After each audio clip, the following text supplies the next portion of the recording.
And in this remembrance, we align with the truth of our being.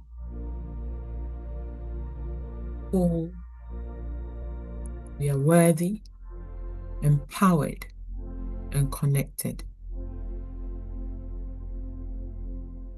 I want us to also know that we are not here to get something, but we are here to let something emerge. And so we open ourselves to the divine download, inner guidance, to truth that liberates us.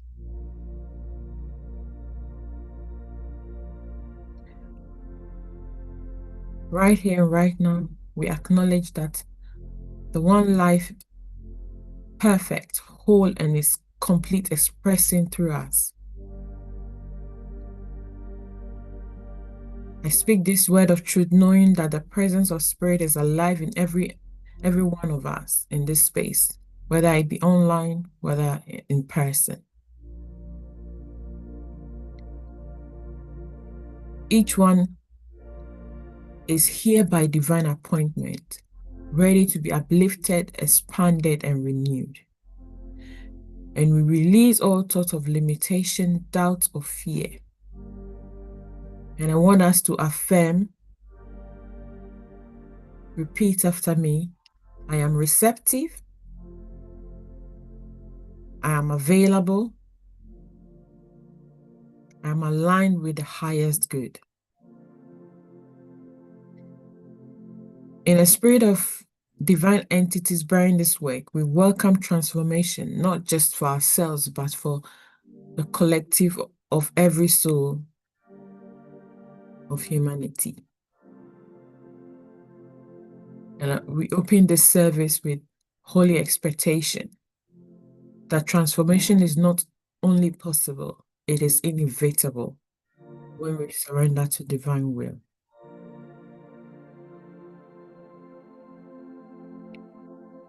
Now, in the vibration of this sacred intention, I want us to enter into a moment of stillness.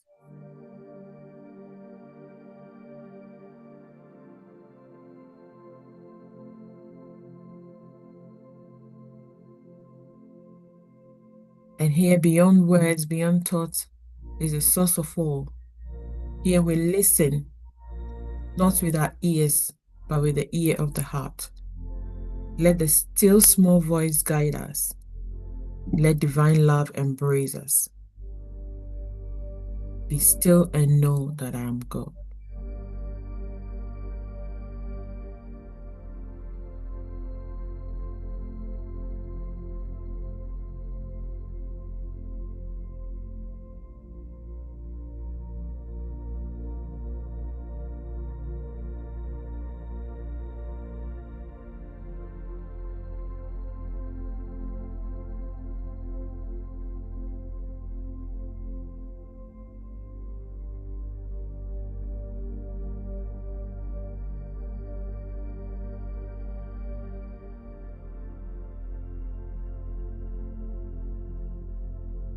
And as we return from stillness, we bring with us renewed awareness of our purpose. We bless this service, every speaker, and every soul that will share and will listen. We affirm that this time together is sacred, powerful, and transformative. And let us say together, so it is. Amen.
The beautiful Sunday.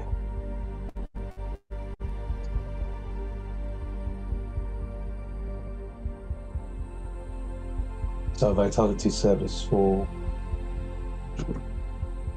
July.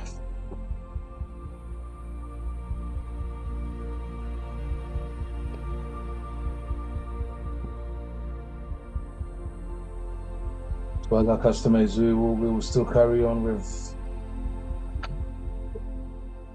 our lesson for the day, and then zoom straight after into the vitality works. I'm guessing those of us who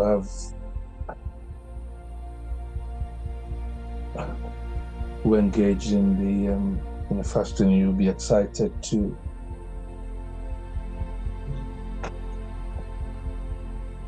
wrap it up.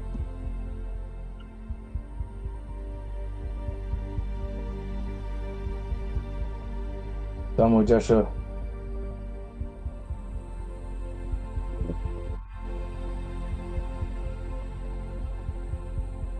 Summaries from last week, please.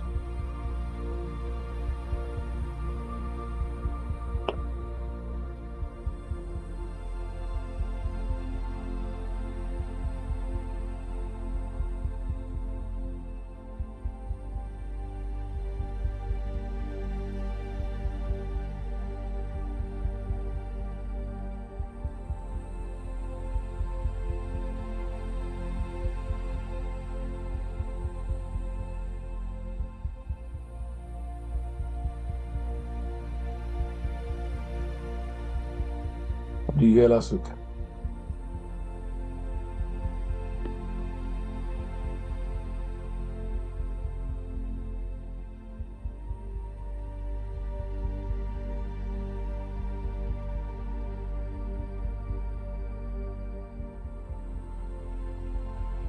What did you hear last week?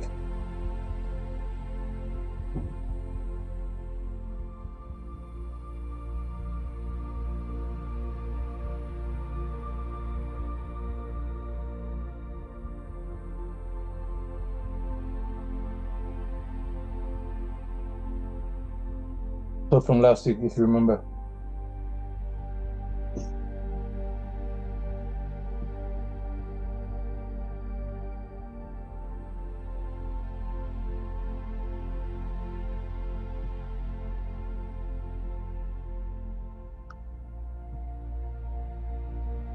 You know what at all?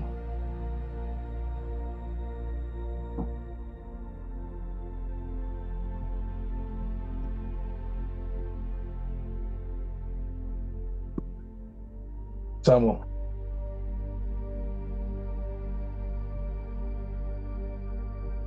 Hello. Yeah, what did you hear from last week?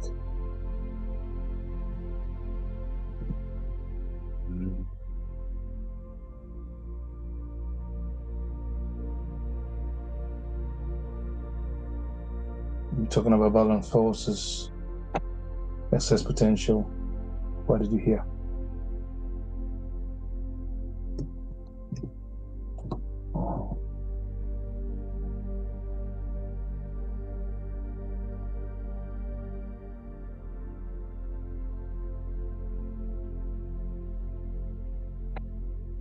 Yeah, Jay.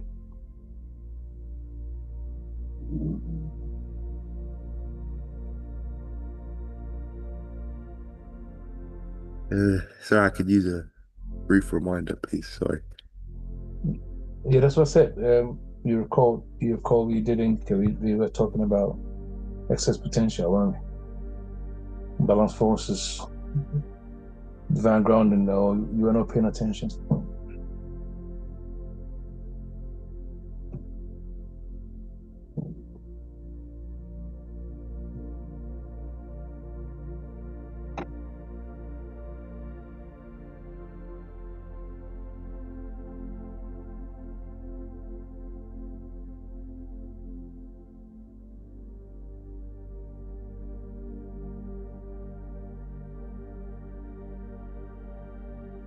Okay.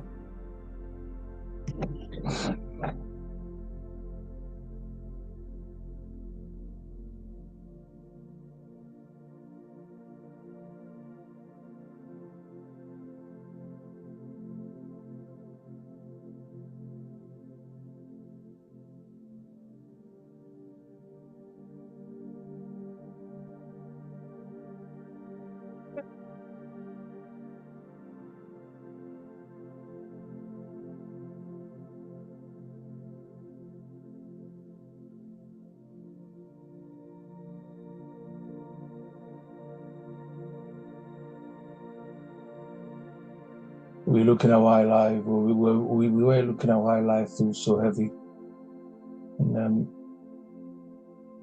why it's important for us to stop giving everything spiritual weight.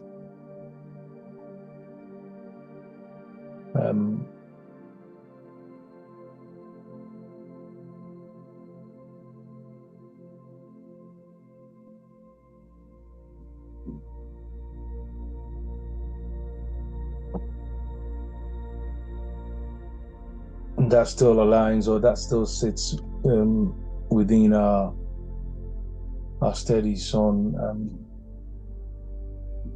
reality transurfing.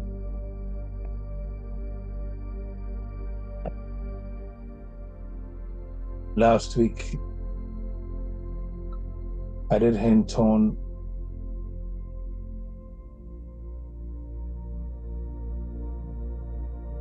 or kind of revised the sacred law of balance, where we reinforce the fact that everything in life is seeking equilibrium. And how when pressure builds, wind moves, where heat gathers, there is temperature exchange. And water rises, for instance, because it seeks to find its own level. So every time imbalance appears in a system, balance forces, or corrective forces, if you want to call it, kick in to establish equilibrium. Why, when we overly give something importance in our lives, to balance the equation, to balance the energy dissipation, life appears to take it away from us. And it's not in a bid to hurt us or to harm us, but that we can be at rest. So every time excess potential is created, life begins to correct. That is something that we need to understand. But when our ego is in the way, the corrections of life often appear as opposition. So that's when I said that if you're someone who have made, let's say, public approval, the need for recognition too important, you will constantly encounter situations that makes you feel obscure. I say, oh, that puts you in obscurity because you have loaded one part of the equation or one part of the seesaw too much.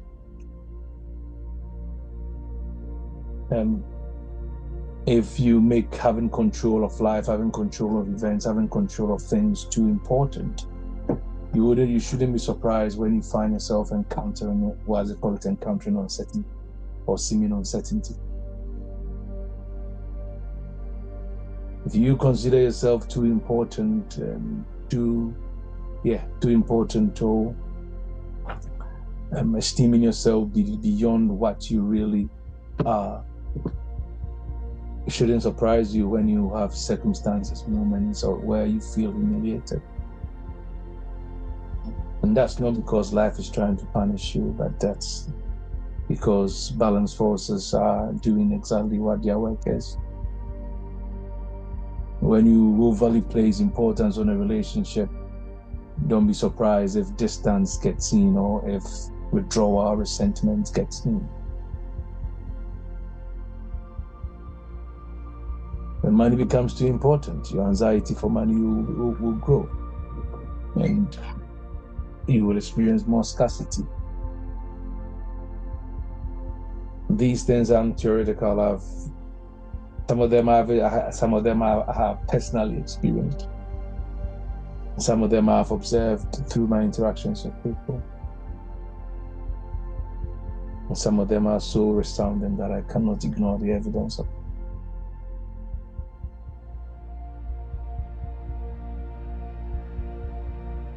In the days when I was so much consumed with when being right was too important to me, I constantly found myself entrapped in exhausting arguments with people.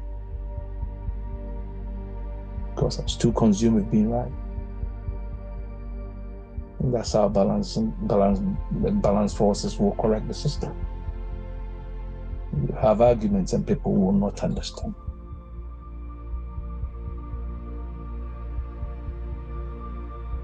Whether I think I'm right, whether I think I'm wrong at this point in my life, it doesn't really bother me. I've learned better. Whether you get me or not, it doesn't bother me. I'm still living trying to understand myself, so what is the big deal if someone doesn't understand me? No big deal. So balance forces they aren't always gentle. Sometimes they feel like fatigue, they feel like frustration, loss, exposure, reversal, denials, and all undesirable outcomes. But we need to understand it's not designed to destroy you.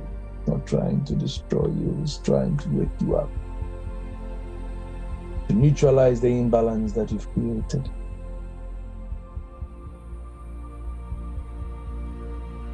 And I believe as seemingly spiritual people, this is where our perceptions must mature.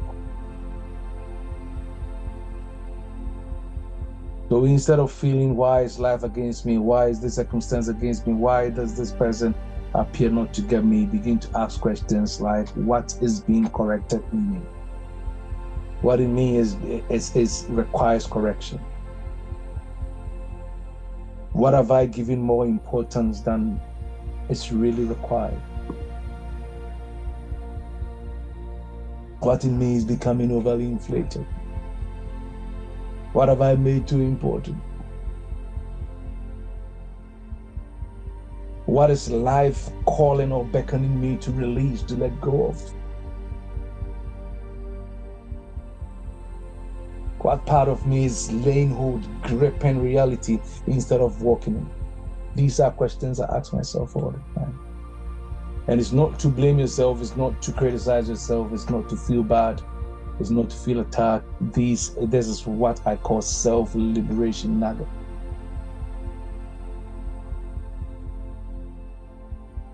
And that is the difference I find between taking responsibility for yourself, by yourself, or blaming someone else for the circumstances of our lives, which the unconscious do.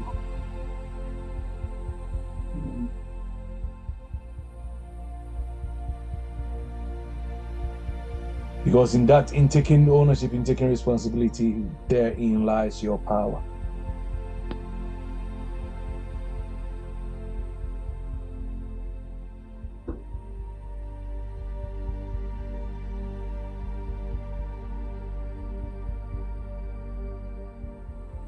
So let's open ourselves up to identify where our inner self makes an unconscious choice to participate in our own cured and curated sufferings.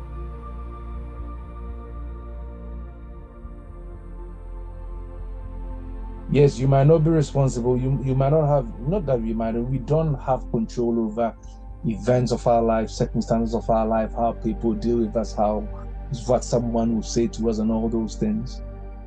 But the consciousness from which you choose to meet whatever event life throws at you is your responsibility. You've got every responsibility over it. And that is what I term spiritual adulthood, maturity.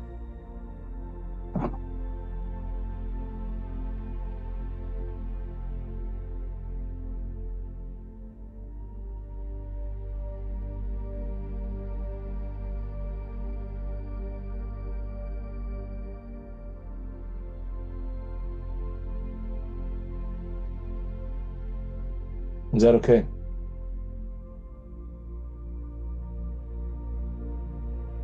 So, I've equally come to identify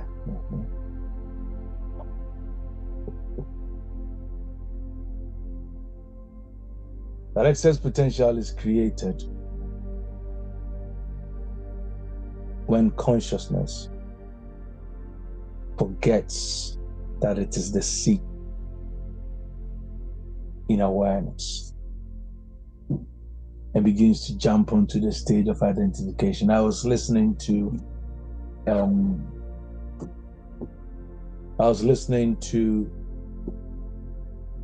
a conversation between Prospera and a gentleman at his most recent retreat, and the guy clearly is bamboozling himself with, sometimes we find ourselves in this space and we are bombarded with concepts, and we throw words about, we throw concepts about, we throw ideas about, and we confuse ourselves with their definitions and all of that. So this gentleman was basically trying to understand what consciousness is, what awareness is. And then he says something like, he finds himself in this space where he knows very well that he is the observer. And then he finds himself being aware of the observer. And the moment the gentleman asked that question, I was laughing, and I'm like, oh,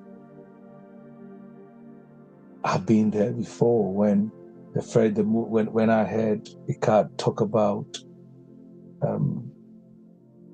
being in the sky, letting the clouds pass, when I used to listen to Muji says that as well.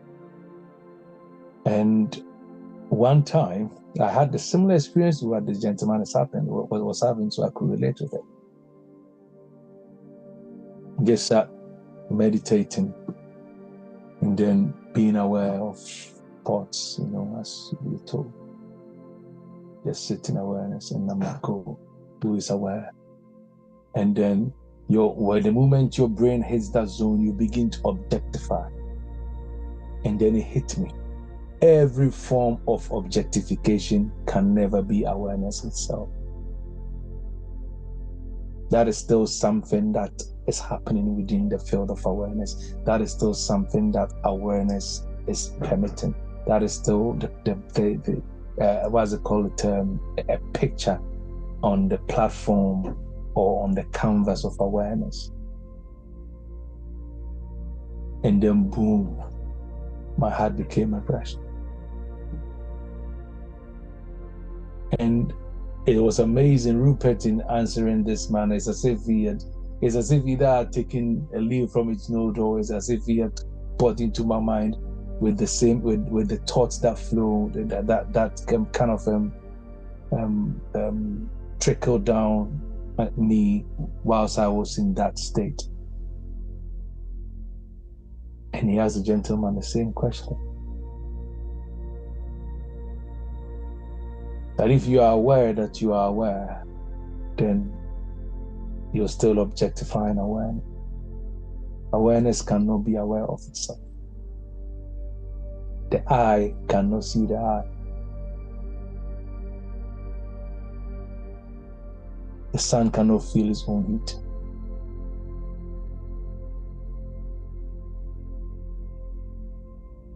The knife cannot cut itself. So we still pick experiences. I don't even know why I'm saying this. We still pick experiences and we make those pictures that, the mind is funny. It doesn't want to become insignificant. You see? So it does a good job at tricking us. Where you'll be sat in mind mode and thinking that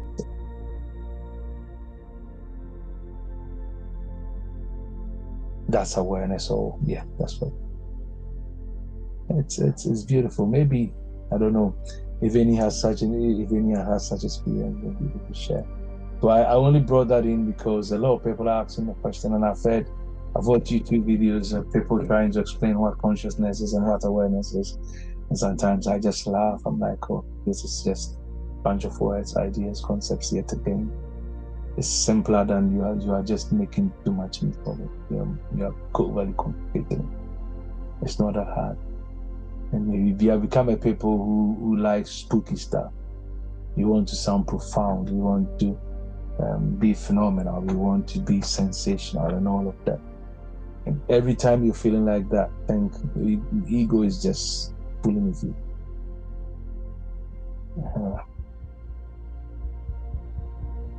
So excess potential is created when consciousness forgets its sitting awareness.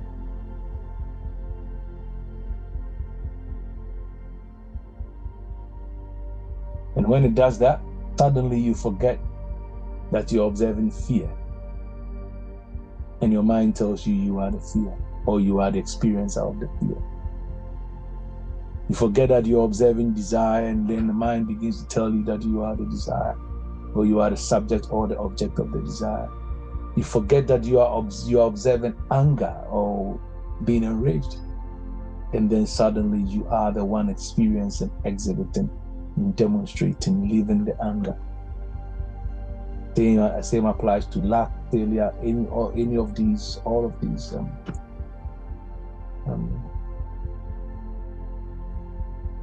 seemingly undesirable experiences. But the moment awareness returns to itself, the spell weakens.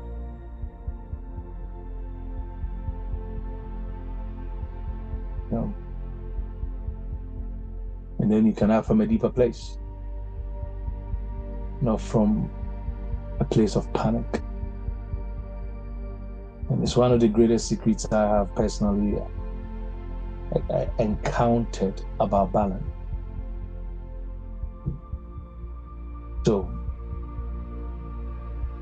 participating fully, yet not being spiritually or spaciously swallowed by the experience. There's a difference.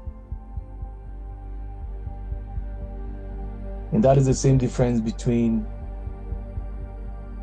being free and living free. I'll touch more on that later, because that will lead us into our prayer.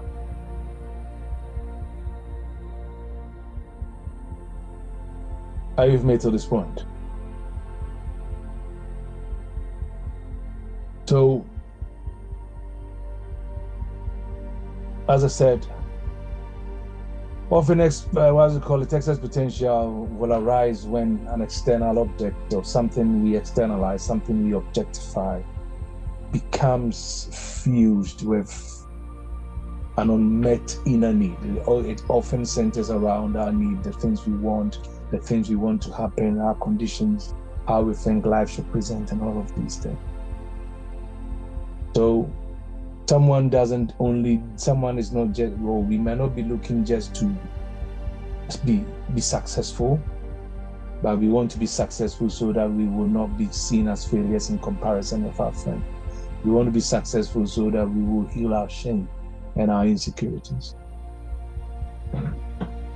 You want to be loved so that you can erase that that sense of abandonment.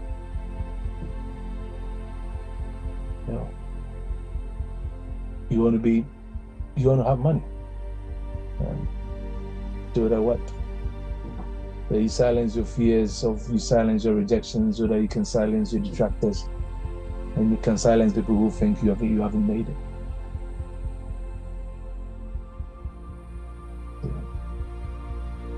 You want recognition. If I have the most watched videos on YouTube, I've got the most liked pictures, I've got the most the most commented on article and all of that. Why? Because subtly deep down we have maybe made a concession that proves our existence, that proves our significance, that proves our relevance, that shows that we are also there, that shows we are also in the space. Balance with it, well, as called excess and balance forces will kick in.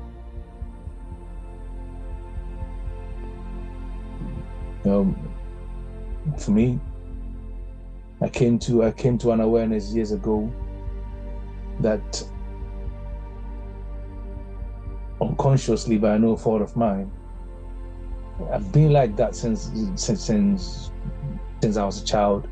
I'll be the go-to child that my mates will come to and ask me questions. If someone doesn't understand something, they'll come to you. If someone has a question about if someone needs a particular factor, let's ask upon. And all of these unconsciously fed me with a certain egoic dictate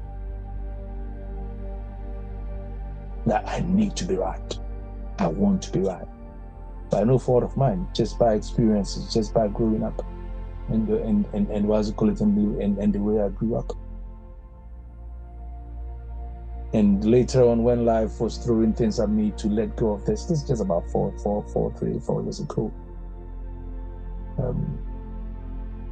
I realized that I felt powerless subconsciously when I was in life.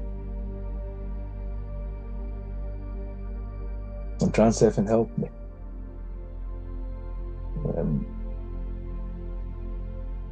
And that was the time I was doing a lot of shadow work. And then I was just doing it. I was looking at myself introspectively, looking at all the ideas that I have about myself, and which of them was working against my highest expansion, my highest evolution. And life is always kind. When it pours water on him that is thirsty. When you're honest, when you develop that kind of honesty, you'll be surprised the sort of things that begin to shift in you. You begin to not recognize yourself for who you thought you were. Something changes in you. Okay.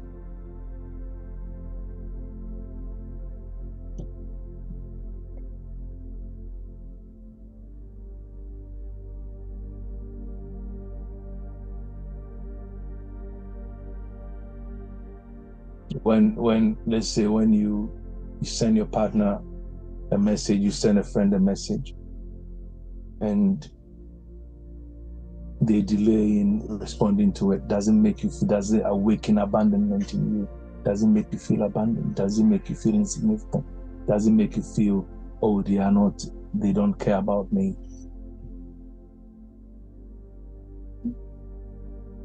Does every criticism open up a childhood memory of being dismissed, of not getting what you want, of being denied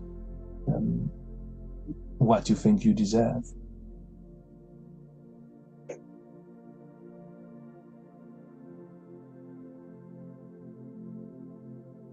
When someone disagrees with a certain line of, let's say, doctrine, a certain line of teaching, does it awaken in you the need to defend your identity? These are things that we need to work. Talking from my own experience.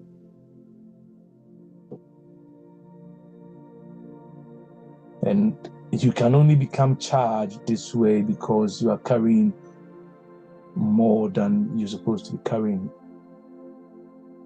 of a particular idea, a particular conception.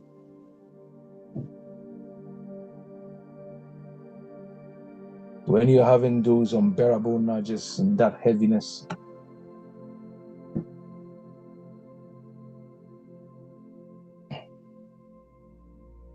maybe ask yourself what old fear is attached to this.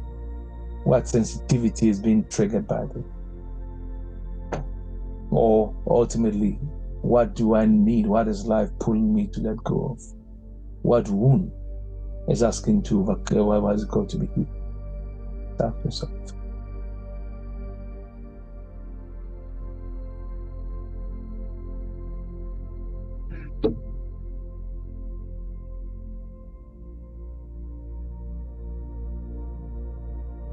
Yes.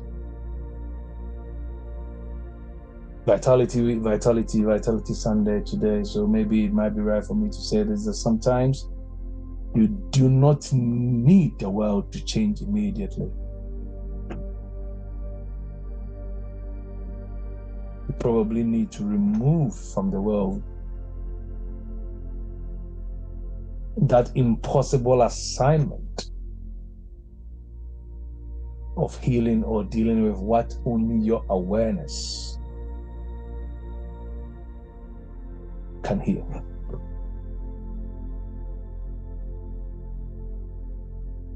In awareness here, I'm talking about truth, I'm talking about love, I'm talking about divine remembering.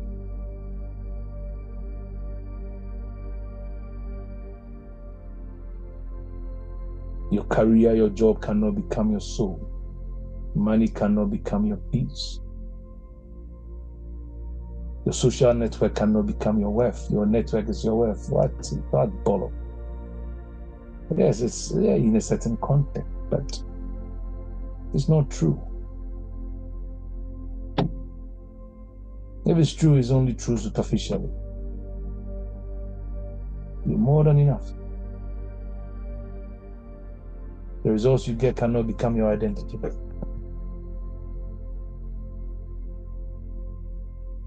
Who you've been even before you became identified as man or woman.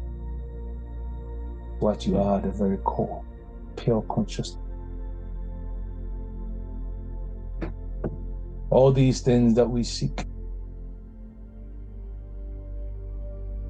they may bless our lives in diverse forms, but they can never be the foundation of our being.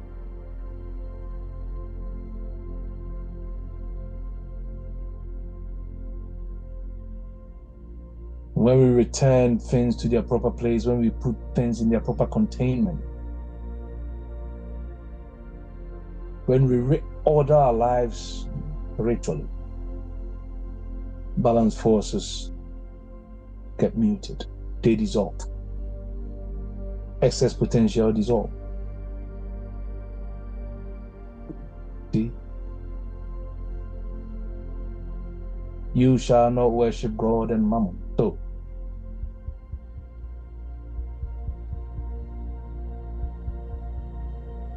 that's the point. Money returns to just being a resource, not your identity or a deity. You cannot worship God and mammon because it can't be.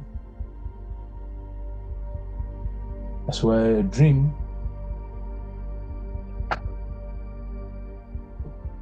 becomes a direction, it becomes guidance, not necessarily a prison that you can free yourself from. A job becomes an avenue or an arena for you to explore your potential and your genius, and not an identity.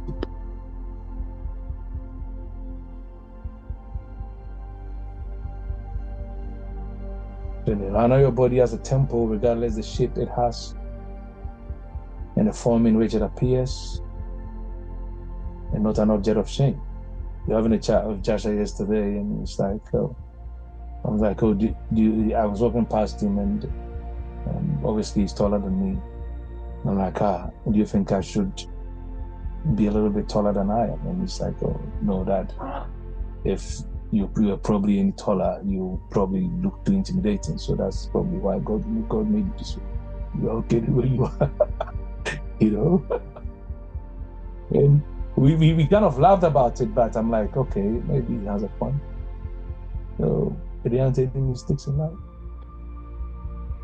You know.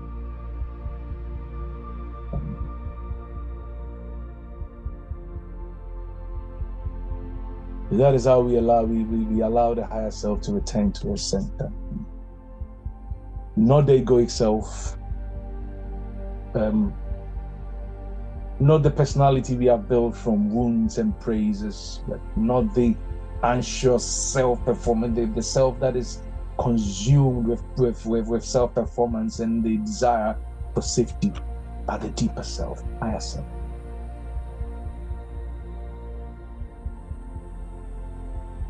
That awareness that can witness thought without identifying or flirting with it. The presence that remains before emotions arise, and the presence that remains after emotions have left. What are we talking about? So that divine image, that inner image that does not increase or decrease with applause, or it does not increase with applause, neither does it decrease with criticism. It's just is.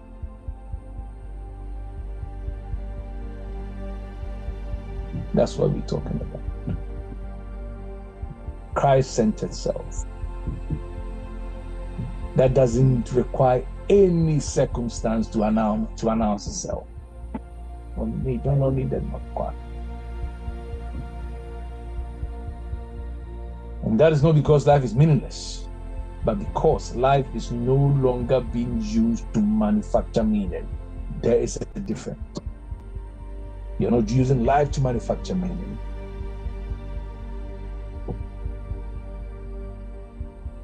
We're no longer asking and demanding of the world to tell us who we are. We know who we are. This is freedom.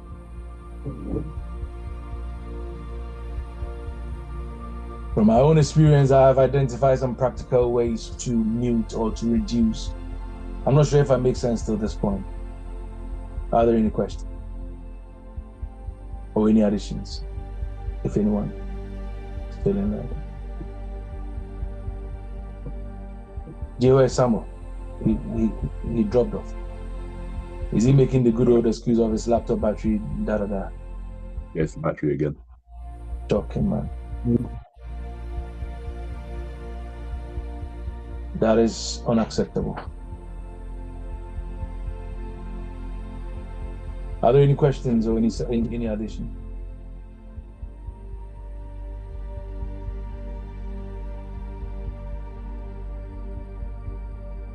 So quick tip.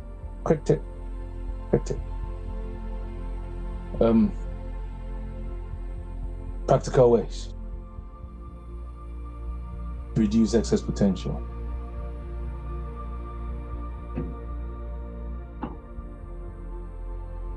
When you notice heaviness around you, what do you do? Let's talk. When you recognize heaviness within or around you, what do you do? How do you deal with it?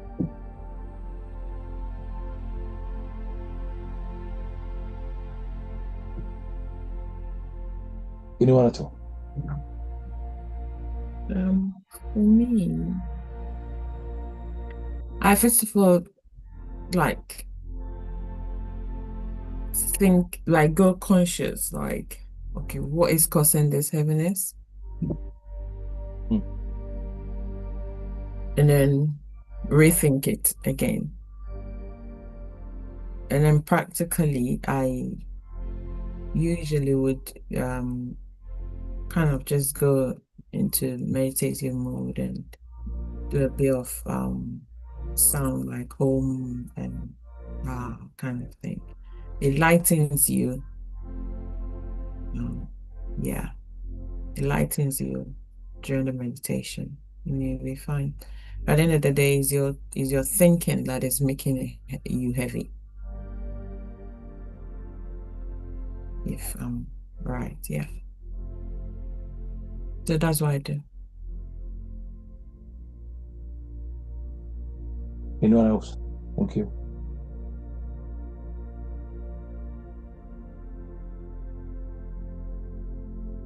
Anyone else?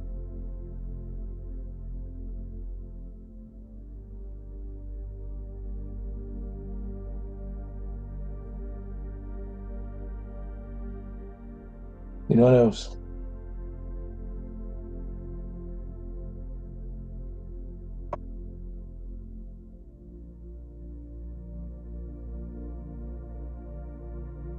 Do you and I like that. Do you find yourself putting a name to the heaviness?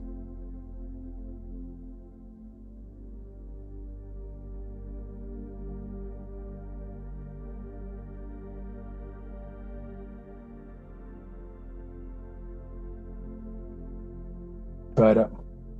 Because if you can put a name on it, you would have identified it. And when you can identify it, dealing with it becomes easier.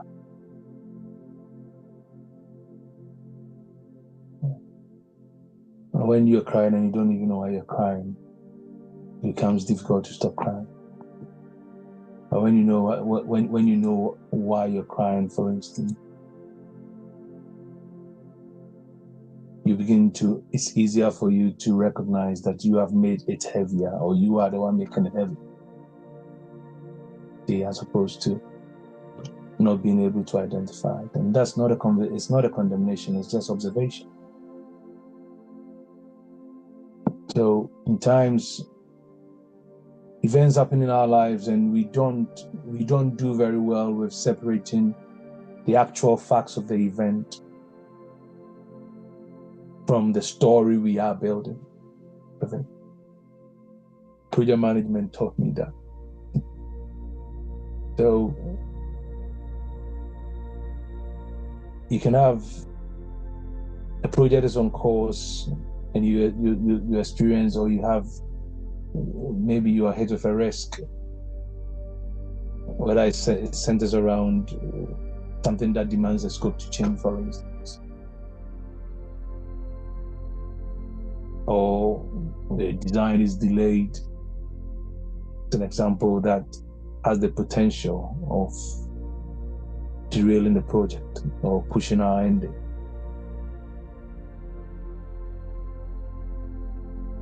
Often, it is very easy to ignore the fact when people panic. So we panic. So because we are panicking in our minds, we have a plan. The plan looks like it's not going according to plan. That means we aren't achieving what we meant to achieve. We buy the story and we ignore the fact. And I realize most of us, life is project management. I realize most of us treat life that way. Yes, it's true. Your husband, your wife, your girlfriend, your boyfriend doesn't want to be with you anymore. That is a fact. The story, they've wasted my life. I'm not going to find another person. I'm not going to find love again. I'm not this, I'm not that. This won't happen, this won't be, this and that. And then we get ourselves trapped and absorbed in the story. We get so committed to the story, we get so addicted to the story, and then we ignore the facts. So it's important, whenever anything is causing you a bit of an emotional upheaval, just pause and ask yourself, what is the fact in this situation? What are the facts?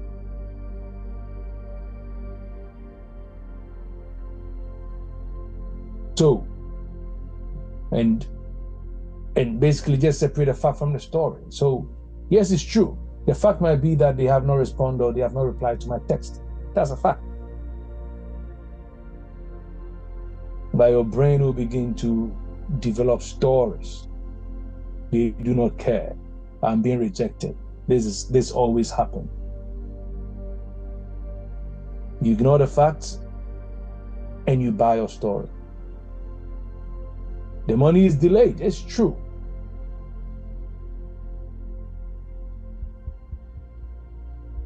I've gone overdraft. It's true. The story. Nothing is working for me. Oh, I'm cursed. Why can't I have money in my account? I'm unsafe. Oh, I can no longer cater for my needs. Stories. Not a fact. Yes, the fact remains that you might have made a mistake, an honest mistake. But does that mean you are incompetent? Does that mean everybody will lose respect for you because you made a mistake? So when you can pinpoint the fact, you begin to mute your stories. Pinpoint the facts, stay with the facts, and then your stories begin to mute. That is how I look at it.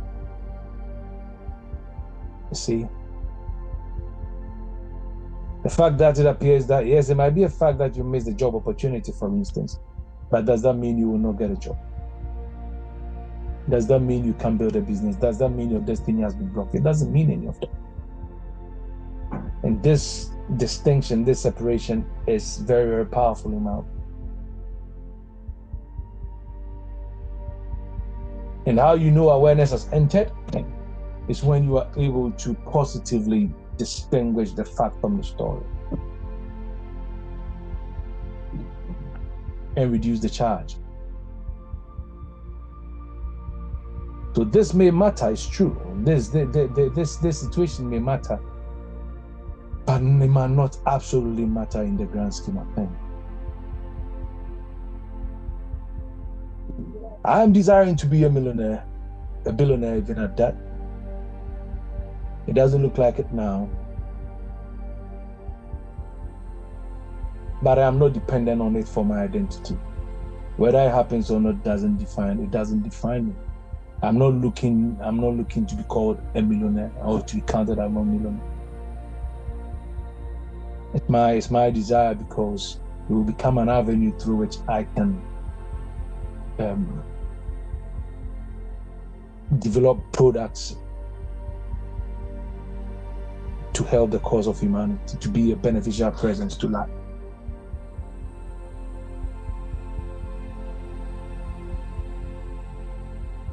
See? So let's open ourselves to higher wisdom in this, what does it call it in this case?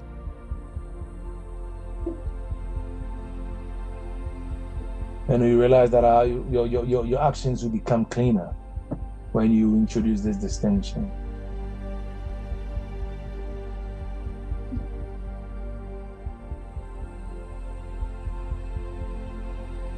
And you'll be able to act more from a place of love, from a place of union, as opposed to acting from a place of panic.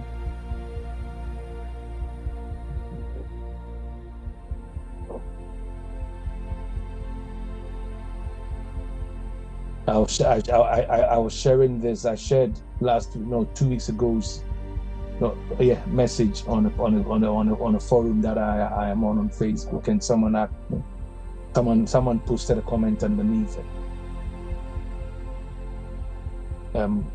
Then are you trying to say that balance is created by doing nothing?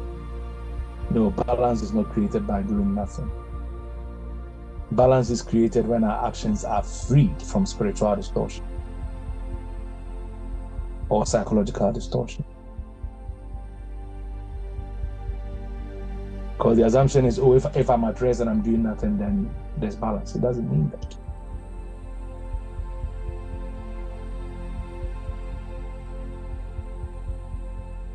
See?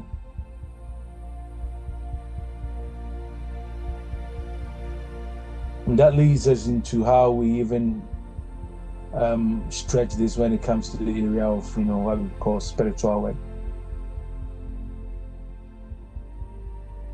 And I found a danger with those who claim to be on the path, myself included.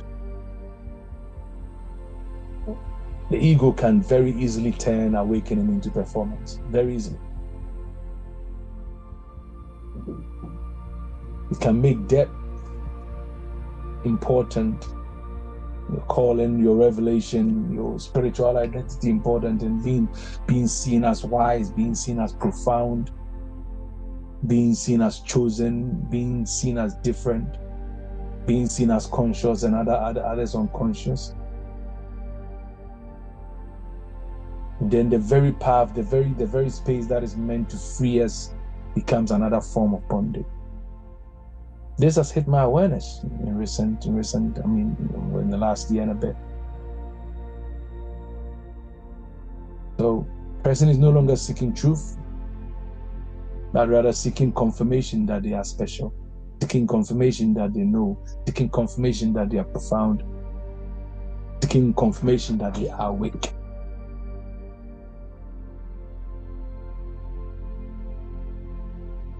We no longer engaging with each other from the depths of from the overflow, but from the need to be recognized.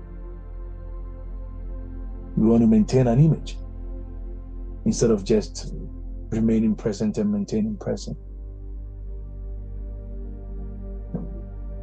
Our prayers are no longer even geared towards us developing intuition, or geared towards us being intuitive, or geared towards us communing These become vehicles or tools with which we exhibit control. And this is very subtle, you see. You can be in that zone without even realizing. Because we can use spiritual language to hide spirituality. The law of balance is precise. It will betray you some way, somehow. And not to betray you, but it will fix itself and just introduce the balance. Because it's not afraid of your spiritual vocabulary or your religious vocabulary. If importance is inflated, excess potential is created, balance forces will set. It's that simple. None of us is excused from it.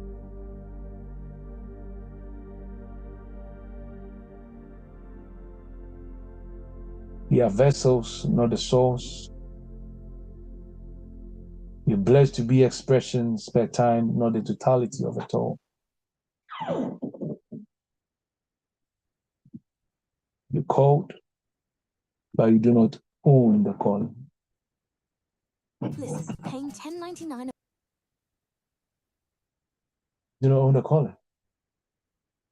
You're called.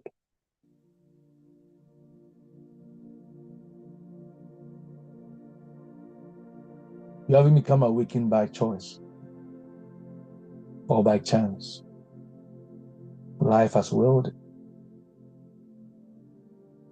You can go to sleep and have an idea of when you want to wake up and even set an alarm to it. You can sleep through 15 alarms. If it's not time to wake up, you won't wake up.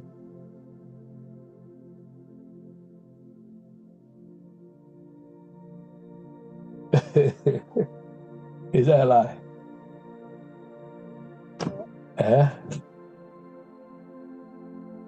Nothing outside us can complete us. I think that's a good point to stop. Are there any questions?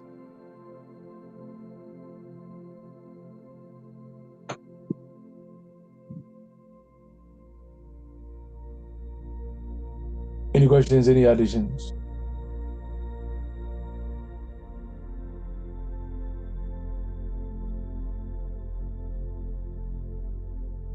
Ooh.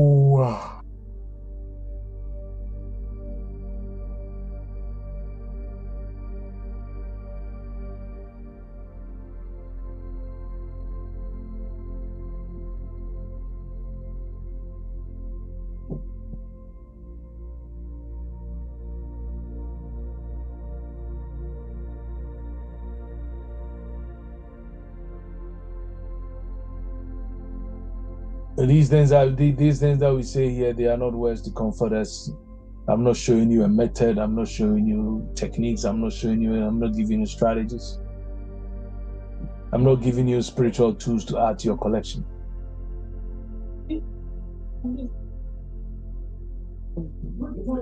I'm not sharing anything to make you feel safer, wiser, or even more refined.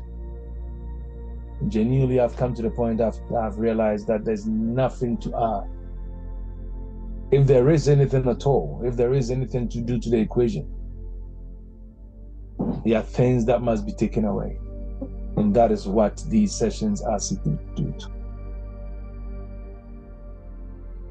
Not taking anything away from us to reduce our dignity, to reduce our humanity, or to even reduce or deduce our purpose.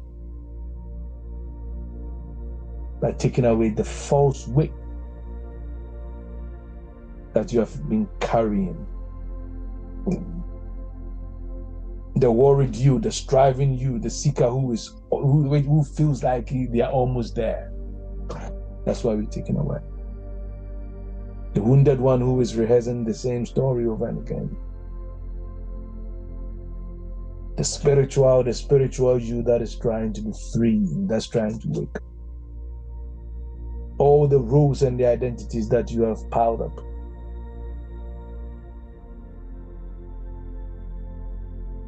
The rules that we call our life.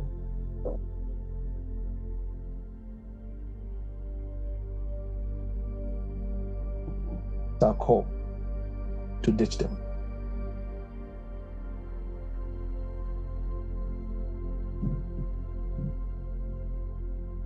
Let go of the idea that freedom is ahead of you. Freedom is here now.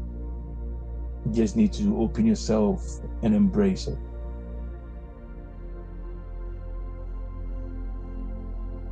Awakening is not a future appointment. There aren't any steps to awakening.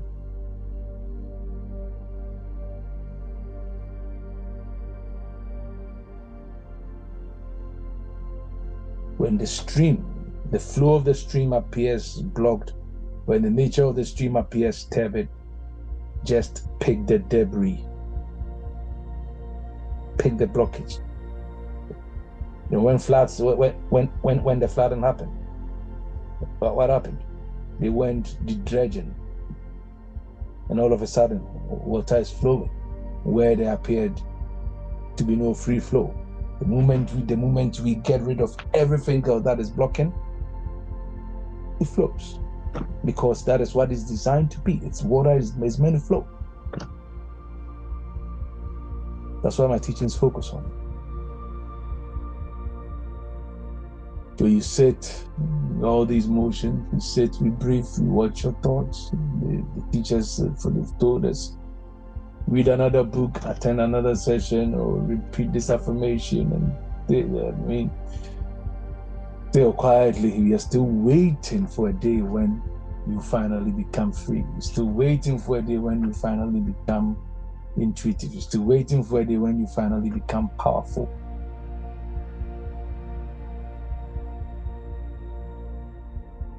What if that day never comes? Because the one waiting for it is the illusion.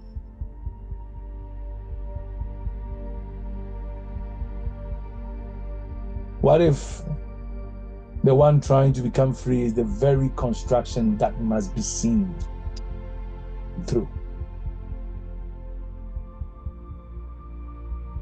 I'm thinking of this. You know, if a thief is aware, or it's been announced that there's a thief in a neighborhood who needs hunting down, and the thief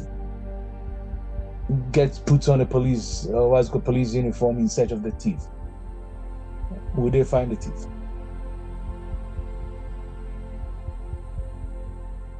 You are who you have been looking for. You are the freedom you seek. You are the awakening you seek. You are the enlightenment you seek. You just need to get out of the way what is in the way, which is making it look like it's something far-fetched. It's in the distance. You need to reach out to and all of it. Our attempt to become free is the very construction and the obstruction that we must see through in order for us to be free. That is our belief in our incompleteness. Because the moment you believe you are incomplete, the mind begins to load life with impossible importance. You need that relationship to complete you. You need that breakthrough to complete you. Money must come in order to make you secure. That title must come in order to define you.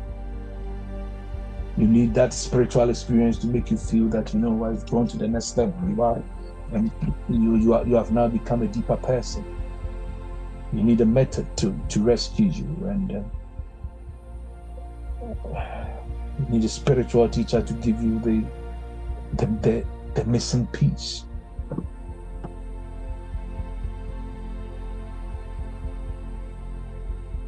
For me, that's suffering.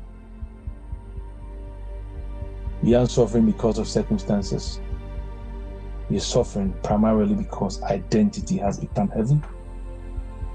The mind has been taking on a role, made it absolute. Picked up a mood and we call it me. Personalize our wound.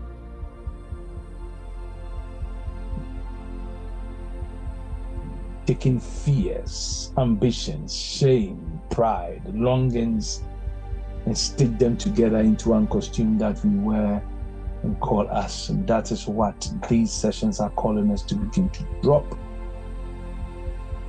Before your name, you are. Before the stories you've told yourself, you are. That's what our call to worship says. We are more than story stone, more than skin, more than survival. A divine identity coded in stardust and soul. We've aligned with the infinite.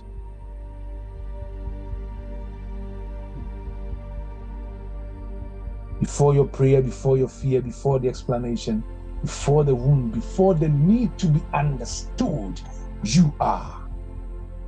Not I am this, I am that, I am successful, I am rejected, I am spiritual, I am broken, I am becoming. God. I am, with no attachment, with no appending. And just let it sit. And if you feel uncomfortable without adding anything to it, that is where you need to be. Until you get comfortable with just I am with no appending. I'm done.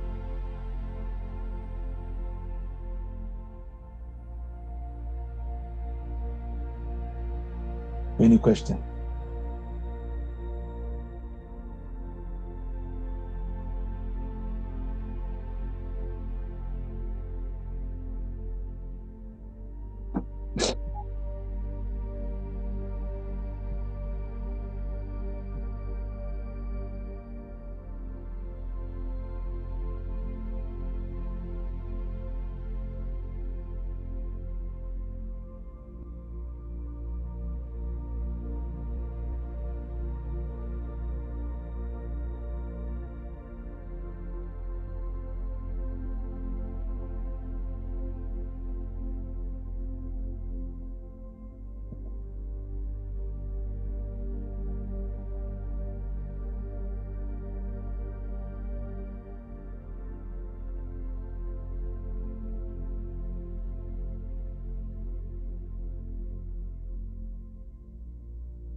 We please get ourselves ready for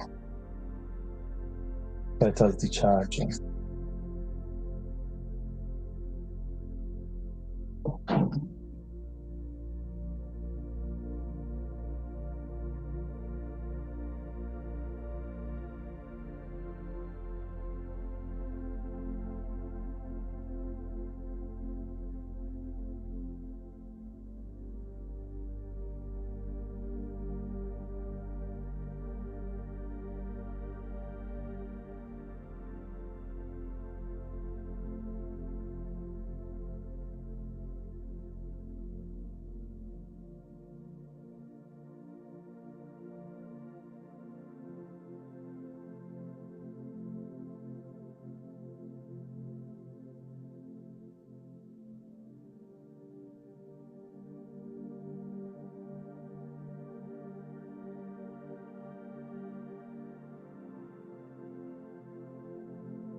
I want you to just sit in this space.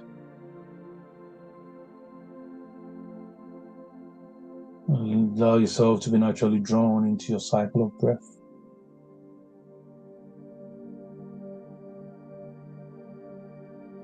With every in-breath, scan from the soles of your feet to the crown of your head. The count of 4. And hold it at the top of 4 count. And feel your alignment with the center of the sun. The sun in its glorious, in its most magnificent and strongest beam and radiant, beaming down your head.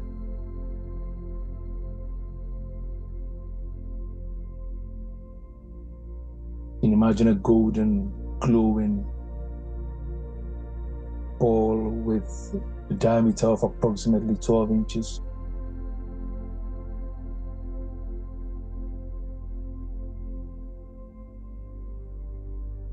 just on the crown of your head as you breathe. And with the out breath, the same count. Feel your center, your anchorage to the center of the earth. And beneath you, a ball of the same size with the same glowing radiance at your feet, pivoted to the core of the earth.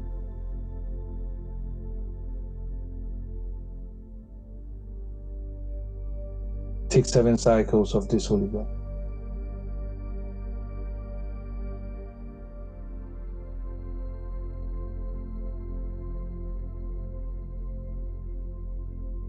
And as you take these breaths, let every voice, let every other voice become silent.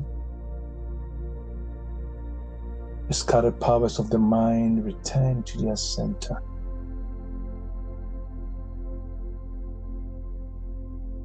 Every fragment of attention called away by fear, memory, obligation, conflict, expectation, let it return now.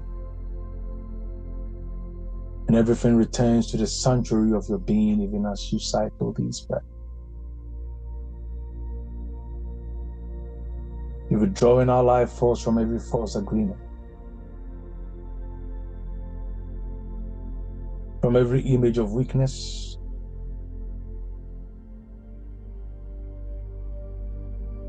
you're withdrawing your identity from, your consent from every identity formed in pain, what remains in the past, dwells in the past.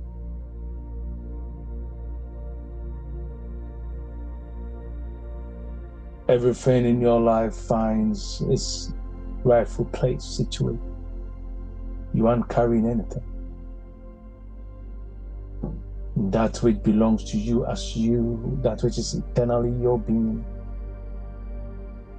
purified now and restored.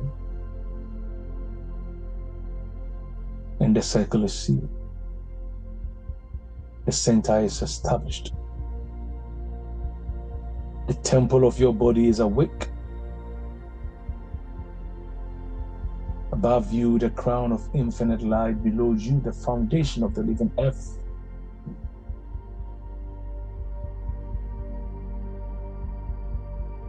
Within you, the column of the 6 radiant stars, uniting with your higher self.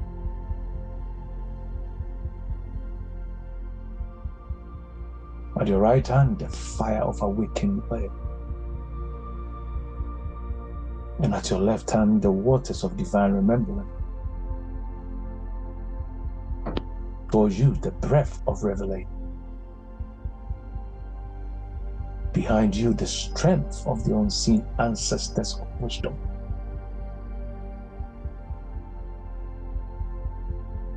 The sacred sun shining from within. Round about you, one life without boundary.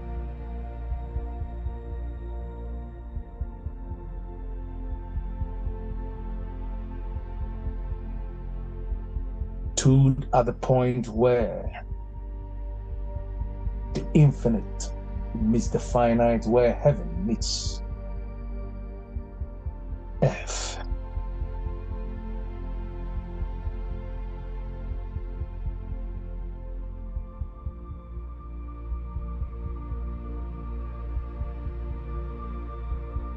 And your breath is not just air, but a subtle fire hidden within the air. Breathe in the air and you are air alive. You breathe in the earth, you are earth alive. You breathe in the sun, you are sun alive. You breathe in the waters of restoration and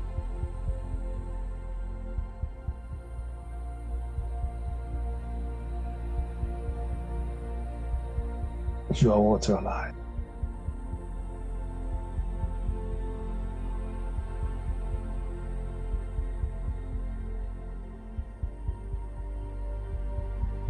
The very living current that the ancients call spirit, ruach, prana, chi, vital force, sacred breath, one life with many names, one current. Feel that breath into the crown. Let it enter your heart, into your belly, in your bones, descending through every chamber of your being, entering into every space where fear tightened. The memories of your body that have been gathered.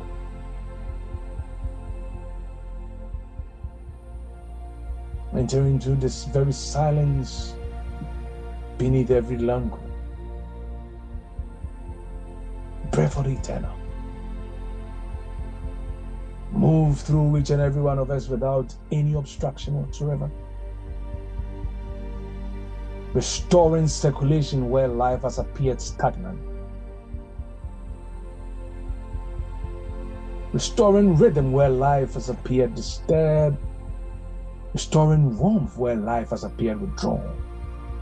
Intelligence where confusion has entered.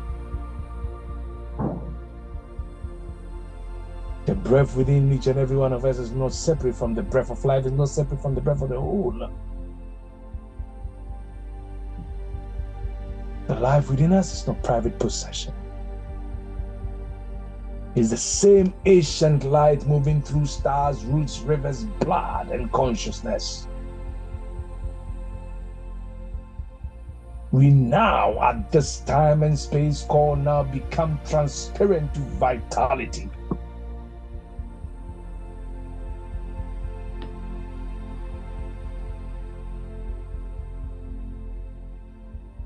Spirit of the East,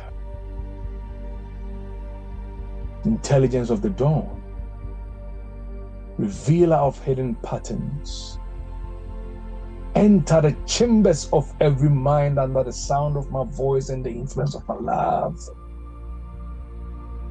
Disperse the clouds of inherited fear. Break the enchantment of repetitive thought. Dissolve every mental image that has been fed more power than truth. Let thoughts become clear, spacious, and obedient to wisdom.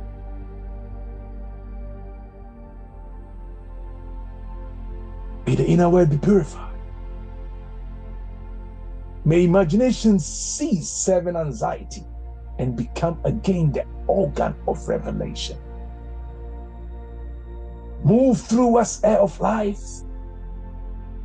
Restore mind to clarity, breath to freedom, and openness to our inner sky. To the south, to the power of fire. Spirit of the south, flame within the blood, secret heat within the seed. Awaken the sleeping form. Consume what is exhausted but refuses to end. Burn through lethargy, resentment, shame, and spiritual numbness. Let a false self be reduced to ash. Let the original pattern emerge untouched. Fire of the heart. Increase without violence. Strengthen without domination. Fire of the will and soul.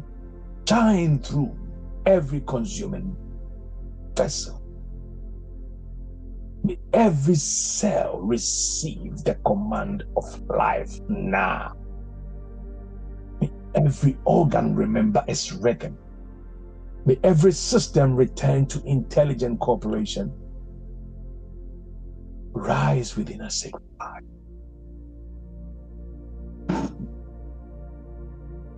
My will is awake, my blood remembers, and my inner sun is bare.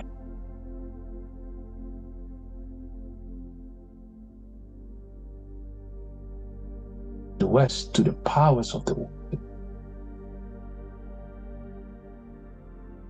Spirit of the West, keeper of memory, womb of restoration, flow through the emotional body.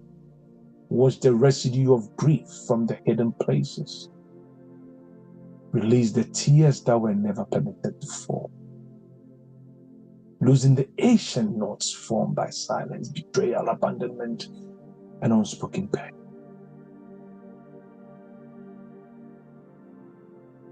Let what has been frozen become fluid. That which is volatile become free. Let that which has been imprisoned begin to move. May the waters within us, blood, sweat, carry away every pattern whose purpose has ended. May they nourish every neglected place, reconcile the heart with life. Move through us, living water.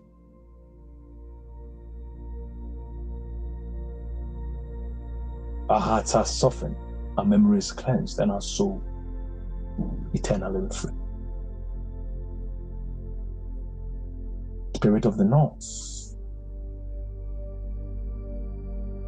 ancient body of the Mother, keeper of form and sacred night,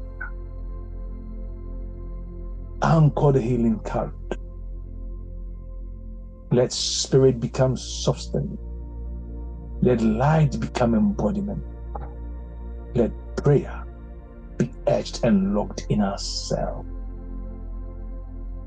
Let peace enter our muscles, marrows, tissues, and bones and ligaments. Stabilize every place where our energies has become scattered.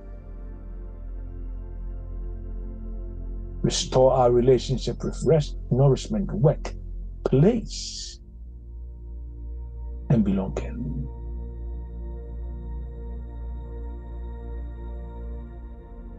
May our bodies cease being treated as an obstacle to spirit.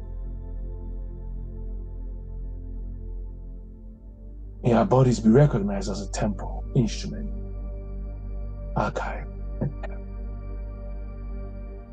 O living F, receive us. Even as we are grounded, embodied, and affirm our belonging to life.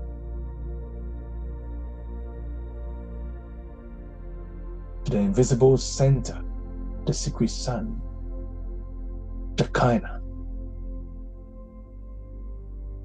the sun that does not rest or set, neither requires rising, shining behind the heart, older than every personality, untouched by diagnosis, history, age, or circumstance. The point of divine identity, the spark concealed in matter, the rose hidden within the cross of embodiment, the gold concealed within the unrefined self, the light behind the veil. This light I call forth, not from a distant heaven, not from an external power, but from the depth where the eternal has never ceased to dwell, which is inside each and every soul under the sound of my voice. Secret sun, radiate through your chosen temples, illuminate every etheric field, bring coherence to subtle color. Deal the fractures through which strength has been dispelled. Restore the proper boundary between compassion and absorption, between service and depletion, between openness and invasion.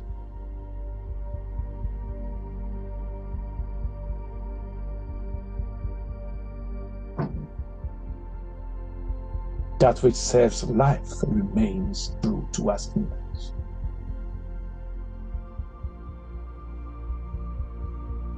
That which opposes life is dissolved in greater and higher order. Beyond collections of scattered forces, a living temple arranged around the divine center and all the cosmic healing centers of the universe.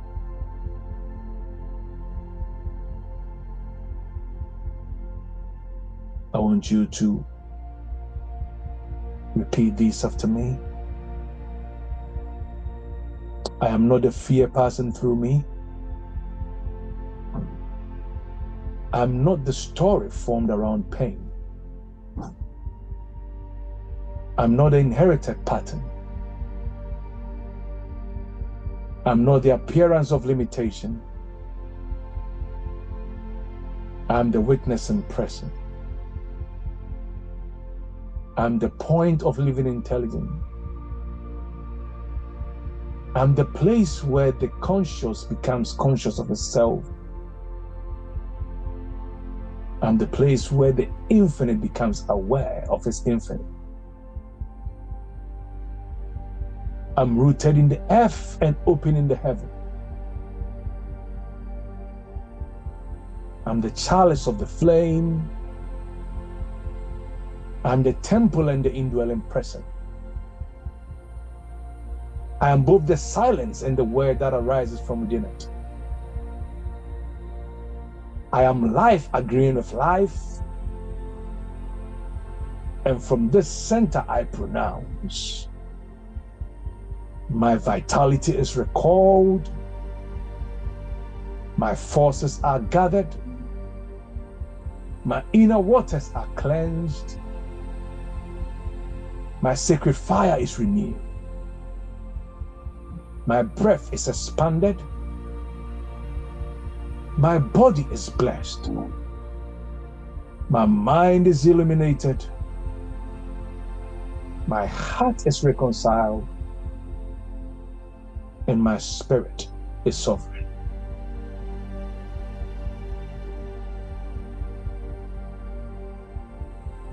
In the healing and vitality of life, find and begin its rightful expression, visibly, invisibly, audibly, inaudibly, in each and every one of us. And so we call it established, and so shall it ever be. Amen. And if you next our breath, I want you to return yourself to the consciousness of the place where you sat now. Feel the ground upon which your feet is placed. Rub those lovely palms of yours together. Rub it over your face 3 times.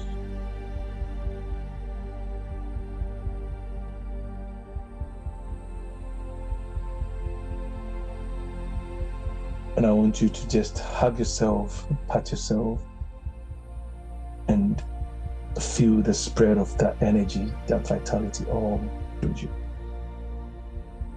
Catch it and spread it all around your body. Shalom. Life remains sure, true, and strong as all of us. Bye-bye.